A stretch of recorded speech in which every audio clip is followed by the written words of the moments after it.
Hello, everyone. Good afternoon. Thank you very much for joining us at this Your Overseas Home webinar. My name is Sebastian Bampton, and I'm one of the account managers over here at Your Overseas Home.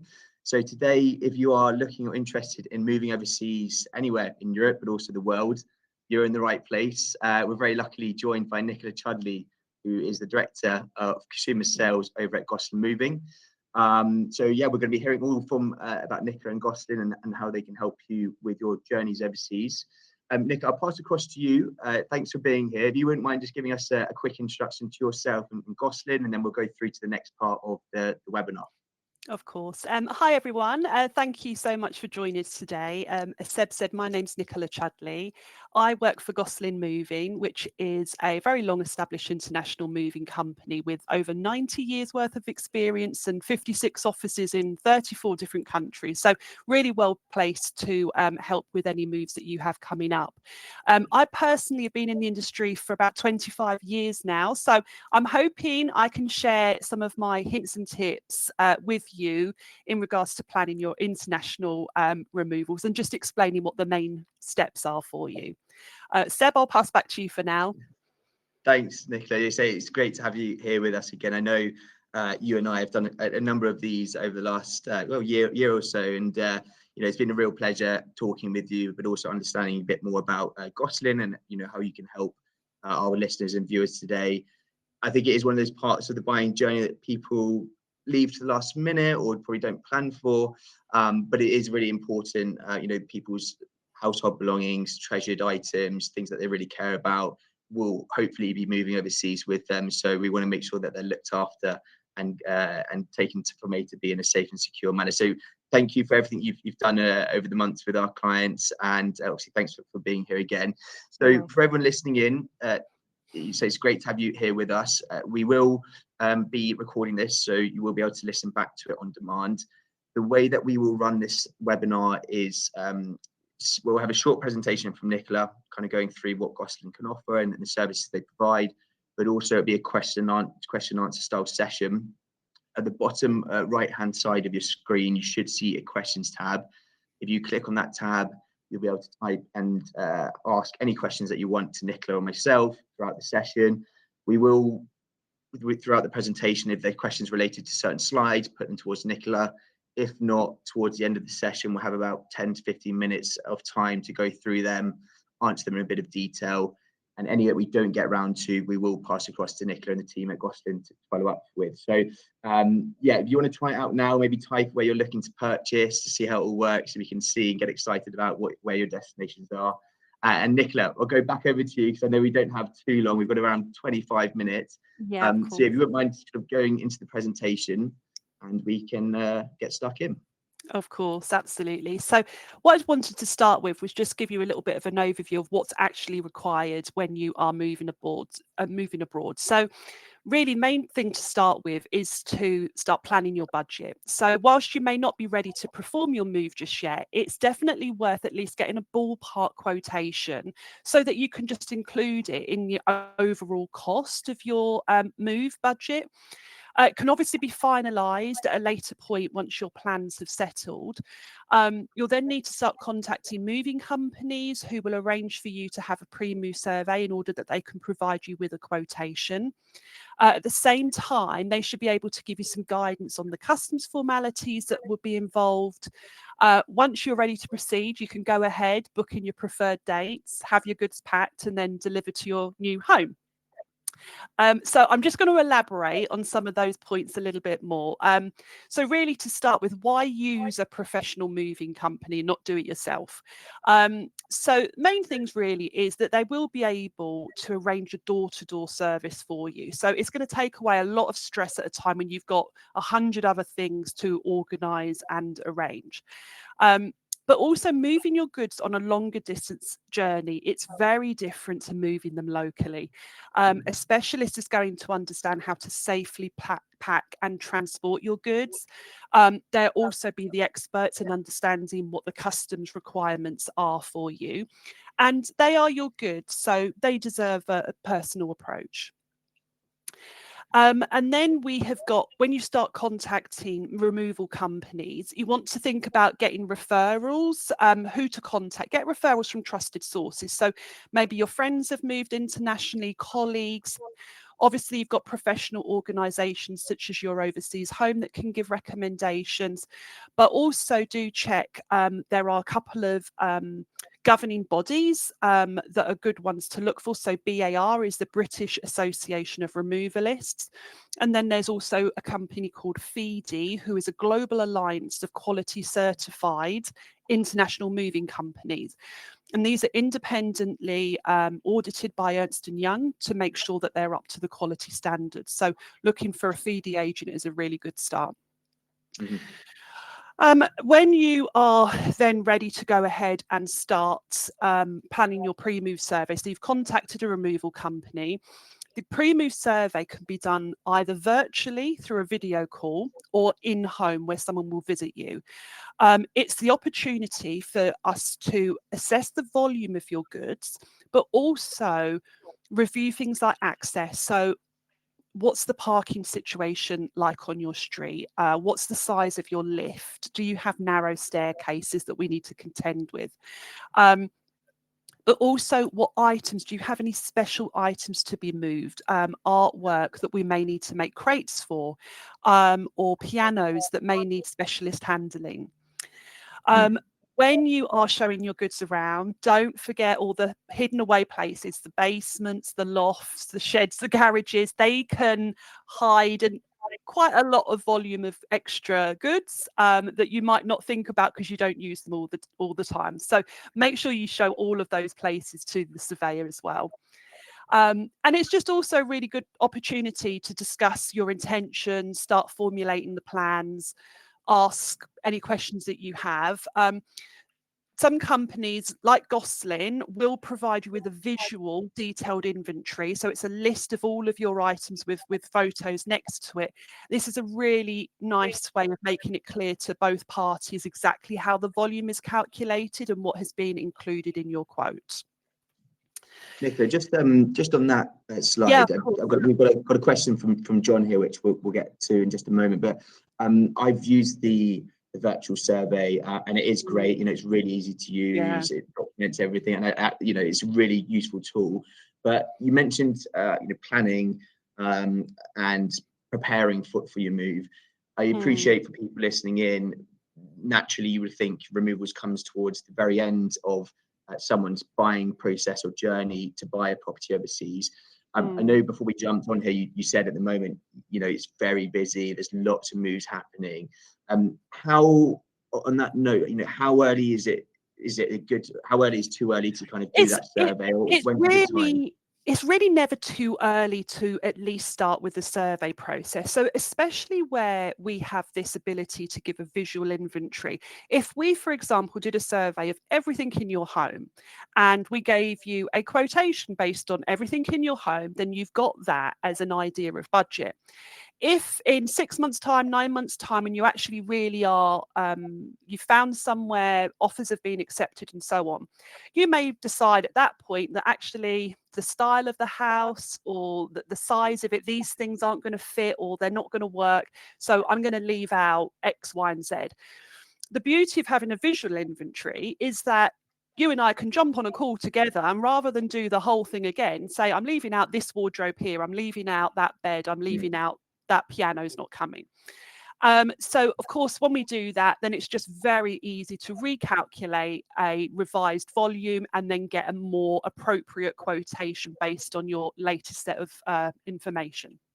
Sure. I guess it's a good way to also budget for it, but also to prepare and get an idea of costs. And I know you mentioned before we jumped on there, you know, there are busy times of the year where it can be, I suppose, more challenging to get a date booked in if it is busy, you know, lorries and so on and so forth. But I'll let you touch on that in the presentation. We've got a question here just from John. We are seeing, I think it was on the previous slide, around a FEDI member. So is Gosselin a FEDI member, I presume? Yes, That is the Gosselin. case. Yeah, Gosselin is a FEEDie member. They on their website they do have a list of all of the FEEDie agents. Again, BAR has a list of all BAR approved agents. So that is something that you can find on their website for your chosen country. Okay, perfect. And we may touch on this further into the presentation. So sorry if we're jumping the gun, No, it's Nicola here, fine. but Don't worry. we've got another John. He's asking about indoor plants, indoor and outdoor plants that perhaps one would like to take with them. Is Yeah. that something Gosselin can assist with, and is there sort of certification needed for plants and things like that? It really does. It's something I do mention a little bit later on. Plants are very much going to be based on the country that you're moving to. There are some countries that will outright say no to having live plants included in their included in a shipment. Other countries will say yes, but based on having photosanitary certificates, so on and so forth, which is not impossible, but it adds another layer of documentation and paperwork to the process. What I would say about plants is you also need to consider how you're planning on getting your goods there. So if maybe you're moving everything in your house and the goods are going directly from one property to another, maximum a day or two travel, a plant is going to be okay. If, for example, you're choosing an option where you're sharing a truck and it's going to be going into a warehouse to, say, let's be honest, it reduces the costs. In those sort of situations, plants don't really like being in a dark warehouse without water for, 2-3 weeks. So it does depend on a lot of things. It's definitely something that we can investigate with you. It's probably one of the things, probably other than pets, plants is one of the things that people get most sensitive about whether they can include. Yeah. Okay, great, Nick. That's great. It sounds like it's worthwhile having a discussion to find out Absolutely. different parts. Yeah. That's great. Thanks, John. Both Johns actually for your question. Nick, I'll pass back over to you to carry on with the presentation. No Sorry for worries. jumping the No, gun. that's fine. Okay, so let's just say that we've just done the pre-move survey has been done, and you're now starting to get your offers in. One thing really important is just make sure that all the companies that you have received quotes from are quoting on a like-for-like basis. And major things to look out for so that you're not hit with additional surprise charges later on is that they've all quoted you for a similar volume and that volume is realistic. The things like parking suspension, in London, that can be hundreds of pounds for a 2 or 3 day move. So you want to make sure that everybody has either included or excluded it. So you're like for like, and then have they included basics like the packing, the unpacking? Is it actually what you need? And like I just mentioned before, there are multiple transport options available. So just make sure that your moving partner is quoted based on the option that works best for you. So whether that be a more economical shared truck or a faster dedicated truck. But it is always worth talking to your preferred supplier, even if they're slightly more expensive. There's often things that they can do based on looking at dates, maybe talking to you about what items, if we could just squeeze it down to this amount, you could, get into this size truck and it would save quite a bit. So it definitely, I wouldn't just look at the numbers. If you have a preference, talk to them and see if there is anything that, can be done to accommodate your budget. Okay, so and then the next thing really was to understand the customs formalities. So unfortunately, since Brexit, it is now a requirement to apply for customs clearance for your household goods when you are moving from the UK. It's really important to understand what is required to ensure that you'll be offered duty-free entry. The last thing you want to do is end up having to pay duties on the goods that you already own. So Gosselin can provide you with a customs guide showing exactly what documentation is required and what you'll be allowed to import and what you can't. So do reach out if a copy of that would be useful. You'll have my details at the end. And then you're going to book your move. Now, as Seb mentioned earlier, there are busier times of the years than others. In general, I would say try to allow at least a month to book your dates with your preferred partner. Two reasons. One, it gives them the operational time to make all of the arrangements, book parking suspension if needed, have crates made if needed. But more importantly, it also just gives you that time to really understand what's required from your side. So was there any customs documentation or forms that you have to fill in order for us to clear the goods once we've got them in our care? So, but I would say if you are wanting to move during the peak summer months of like July, August, early September, the whole industry gets very busy because people obviously would like to move when children are on school breaks anyway. So we do find ourselves quite often get into capacity during those months. So you may want to allow a little bit of extra time, maybe a couple of months notice if those are the dates that you need. Or in general, if you just have a very specific set of dates that you need your supplier to work with, just give them as much notice as possible. Most companies will not require any funds or deposits to secure dates. Obviously, best to discuss payment terms with them.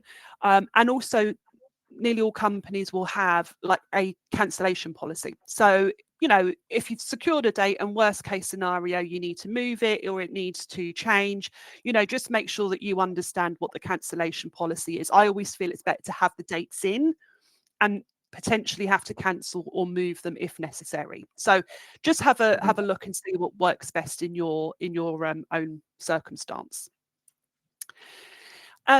But once you have then picked your supplier, there's obviously quite a lot of preparation for you to do as well. So a little bit of time to organise, clear out the things that you don't need or want to bring with you anymore.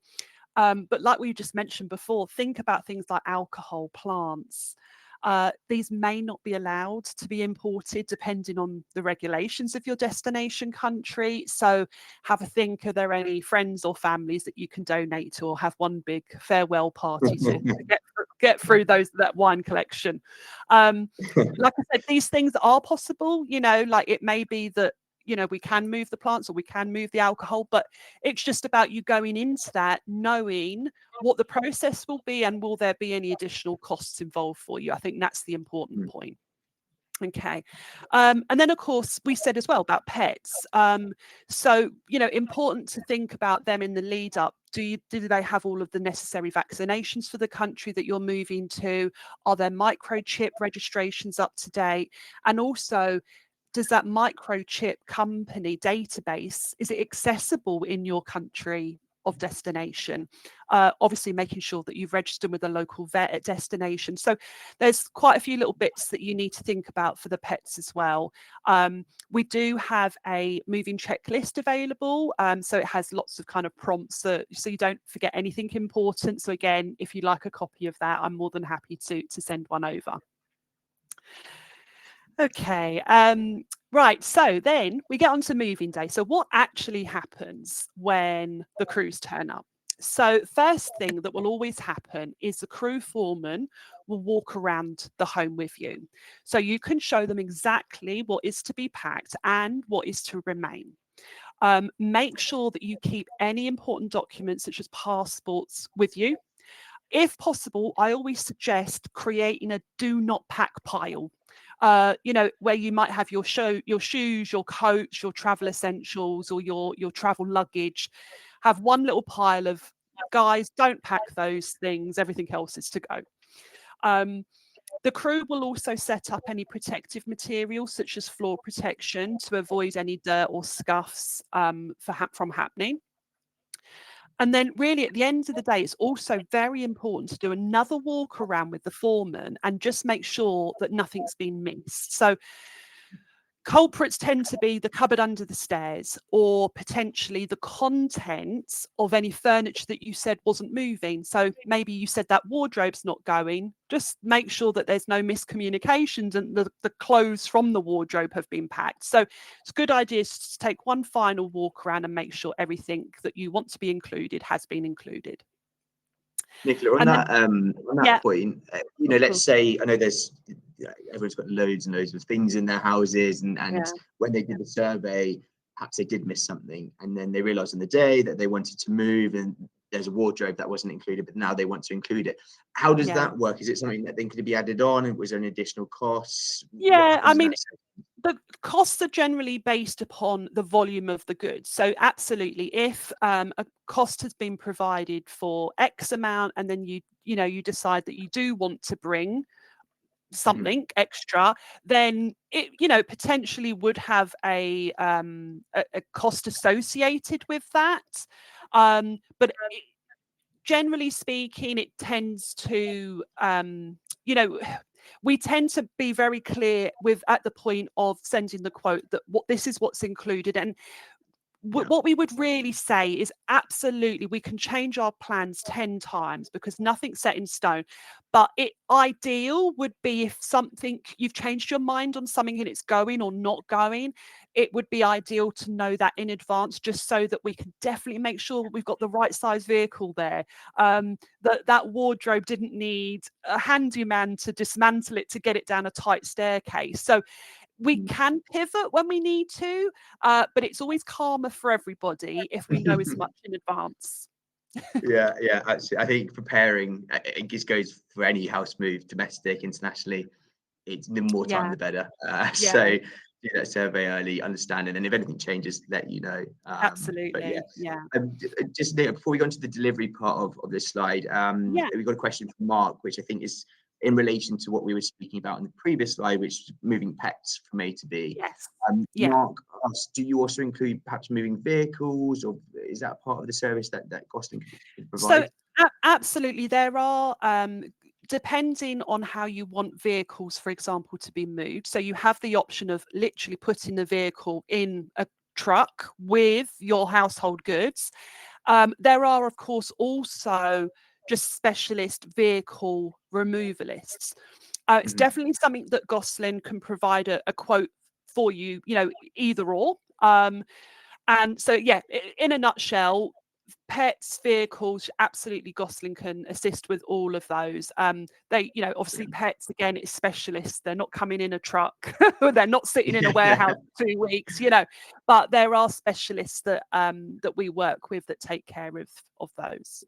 Sure. Yeah, I think it says a question. John sort of asked a similar question around motorcycles, and Yeah. then Mark asked about, I presume, a car.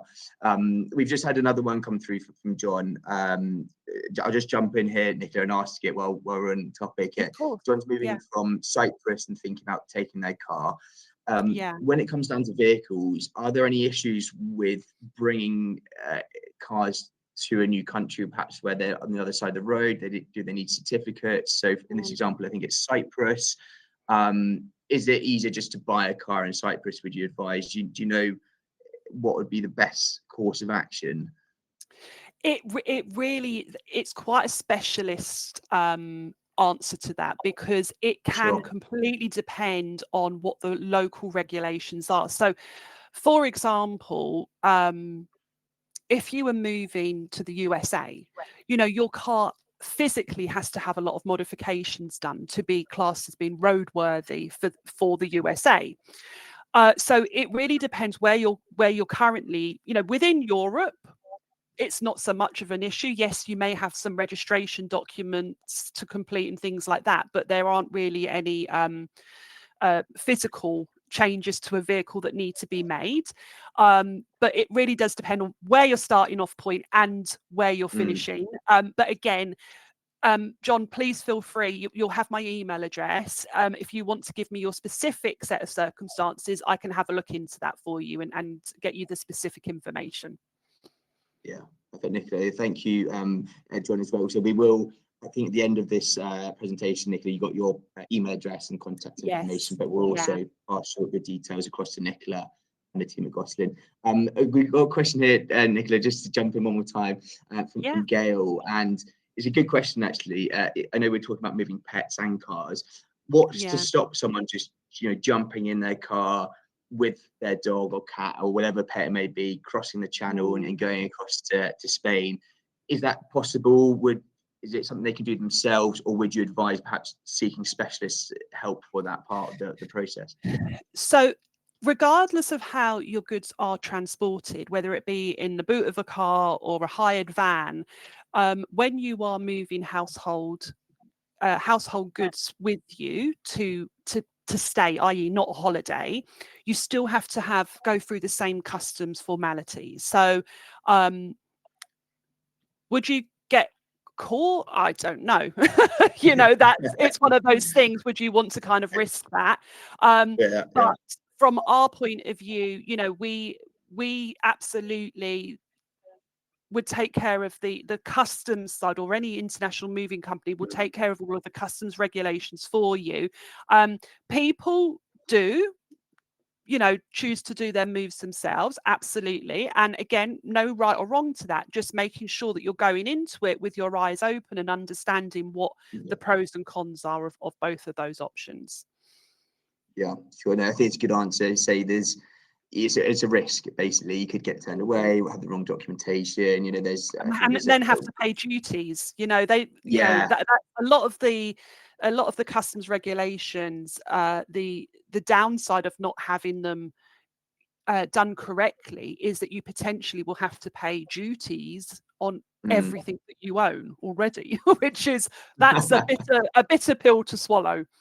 Yeah, no, nobody wants to do that. No. Okay, great. No, thank you, Gail, for the question. Thanks, Nicola, for the answer. I'll pass back over. I think, was it delivery we're up to now? Yeah. So, I mean, again, talk to your moving company about your new property, when you think it's going to be available, when you'll be over there.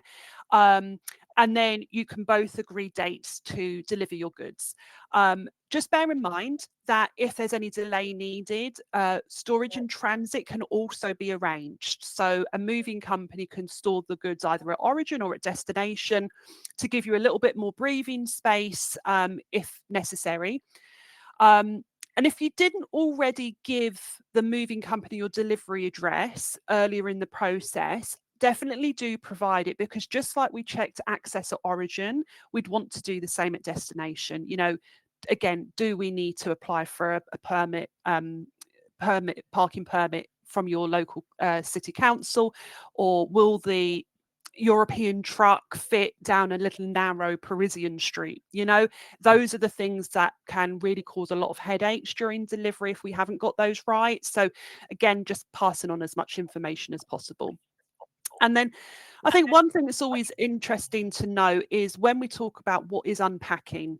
So if you have requested an unpacking service from your moving company, what is standard within the industry is to do what we call unpack to a flat surface. So what that means is, for example, in the kitchen, your kitchen things will all be unpacked onto the kitchen worktops so that they can take away all the debris, and that's one less thing for you to worry about. But what the guys won't necessarily do is arrange your kitchen for you and decide that that's the cereal cupboard and that's where the plates and cutlery go. So everything will be laid out to a flat surface in order that you can actually put the goods away in their final places at which works best, how it's going to be best planned for you. And then really that's it. I mean, it's up to you to then, enjoy this next stage of your move. If you had any issues, for example, during the move, Gosselin or any moving company will be able to offer you an insurance policy. So if the worst happened and something got broken, just let your move manager know, and then they will be able to arrange an insurance claim for you to have that item repaired or replaced. So yeah, it's like I said at the beginning, I work for Gosselin. We have been around for a very long time in the moving world. We've got very strong customer satisfaction rates, and I'm more than happy to answer any additional questions that you have, or send out any of the moving guides or checklists that I've mentioned today. Brilliant. Thank you, Seb, Nicola. over to you. Any other questions? No, it's great, Nicola. Thank you. I know it's part of the process, which seems very simple on paper, but with all these things, there are, as we said, risks involved. But there's things that you can do to keep costs down, prepare, plan, and ensure that you do it correctly. We're talking about pets, family members. plants, cars, belongings Yeah. in your house which you've been collecting for years.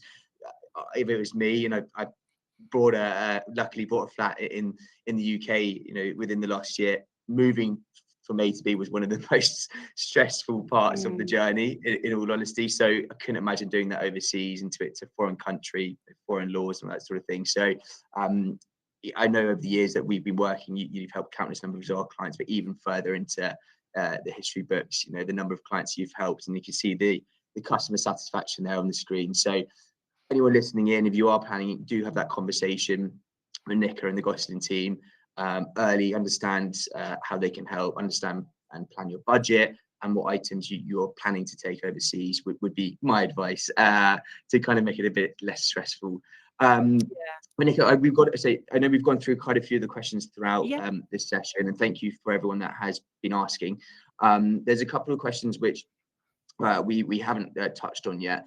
We have a question here from Anthony around the actual move itself. So once a property is sold here in the UK, Anthony asks, how does that move then happen? Does it immediately get on a truck to France, or will it be put into storage until the time comes? What is the Yeah. general process of the belongings once they're packed up from that sold property to then the end Yeah. destination? So there's really two options, and there's two considerations. One is what your budget is, and secondly is what your time frame requirements are. So the most economical way, like with most things in life, is to share the cost with other people. So if you Mm. don't have a full truck's worth load of goods, then we would, and you don't need the goods there tomorrow, then what we would suggest is that we offer you a part load journey. And all that means is the goods would leave your property, it would go into the warehouse where it would be collected with other shipments that we have, not necessarily just to France. We might have shipments going Belgium, Switzerland, and we can just we plan our routes around that. And then that way your goods can be with you. We normally say for a part load, allow a couple of weeks to maybe 3 weeks. But obviously there are options of what we would call a dedicated truck, where it is going to literally leave your property and go off to your new one. The only limitations with that are things like European driving hours and customs offices opening hours and things like. There's a few. It's not going to be a direct Google map says it's 12 hours, they'll be there in 12 hours. There might have to be a little bit of scheduling to work around. But both of those are options, but it really does just depend on the budget versus what your needs are. Yeah, sure. I suppose that's the conversation that you have in that survey, is understanding that budget. Yeah. Obviously explains the Yeah. timing and all that sort of thing that will be discussed in detail. I suppose on that note, let's say everything's been completed, property's been purchased in France, for this example. Would the customer or our lovely audience, would they have to actually be there on the other end to accept the delivery of their items, or is it something you pass the keys to your colleagues for and then they can unload themselves? What normally happens? So ideally, you would want someone to be there at the time of delivery just to oversee, make sure we're putting things in the right rooms. The last thing you want is for have to pretty much move around a whole house of furniture when you finally get there. So ideally we would prefer to do it at a time when you're available to take delivery. Plus it's that opportunity I mentioned again about the insurance side. If there were any damages, that you can actually make a note of them and start that claim process. Can I say that I have done deliveries where my main customer has not been available and they'd have someone in their place? Yes, I have. But it's just, again, everything's doable. You just maybe need to do a little bit of pre-planning, and maybe things like you'd have to be very clear, like if what is bedroom one? What is living room versus the dining room? So I think we would just have to be very clear and upfront that, you know, what your expectations were, and then to make sure we can meet them as best as we can. Okay. But yeah, so it's doable, but if you can be there, even better. Yeah, That's and again, there are, depending on the country that you're moving to, for most of them, there are certain things you will have had to have done locally in order for us to clear your goods into the country. So visiting the local town hall and getting something stamped or signed, or so there are we generally would need someone to have been there already to at least do all of that side of it. Gotcha. Okay, great. And I guess that's another thing that will be discussed and explained throughout that Yeah. conversation and that discussion with Gosselin. I've just actually, for everyone listening, and just put on the slide on the screen, you should be able to see Nicola's contact information there. Nicola, just a couple of really quick fire questions, because I know we've gone slightly over. Yeah. First of all, we'll probably have people from across the world listening in, Yes. but also from across the UK, maybe. Gosselin, I know you have offices and networks across the world. Can you help anyone in the UK, let's say in this example, moving to Yes. Europe, but also further afield? Can you help people perhaps from the US moving to Europe and vice versa? Absolutely. So we offer a completely global service. So we have lots of offices, like I mentioned earlier, but even where we don't have an office,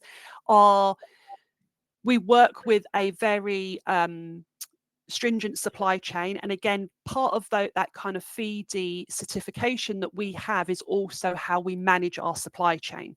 So there is a lot of checks in place before we work with other people if they're having to do a portion, for example, where we physically don't have an office. But yeah, so absolutely. I mean, to be honest, very few people have offices in every country. So that's pretty standard in our industry, that we have to work with partners potentially on those kind of deep sea international moves.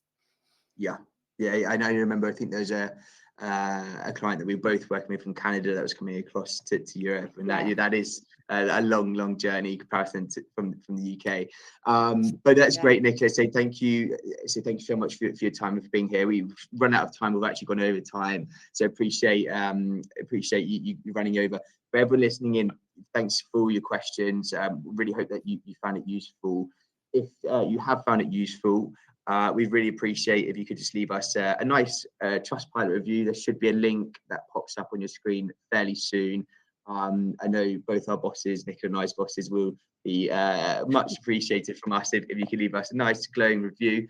But please, if you are looking to buy overseas, no matter where you are within the buying journey, have that conversation with Gosselin and the team. They're lovely. They'll talk you through how they can help. They'll plan for it, prepare you for it. And they'll guide you through that journey. We also do have more resources and a virtual event happening on October the 4th, which Nicola and the Gosselin team will be at. So if you'd like to join us, there should also be another pop-up at the bottom left-hand side of the screen to register for that event. And then finally, good luck with everything. Good luck with the property search. Good luck with the whole buying process. We're here to help out, so let us know if we can. And Nicola, again, thanks to you. Thanks for your time and for your knowledge. You've been great. And we'll speak soon. Brilliant. Thank you very much to everyone for joining us today. I hope you found it useful. Thanks, Nicola. Thanks a lot. We'll speak soon. Bye. Bye. Bye-bye.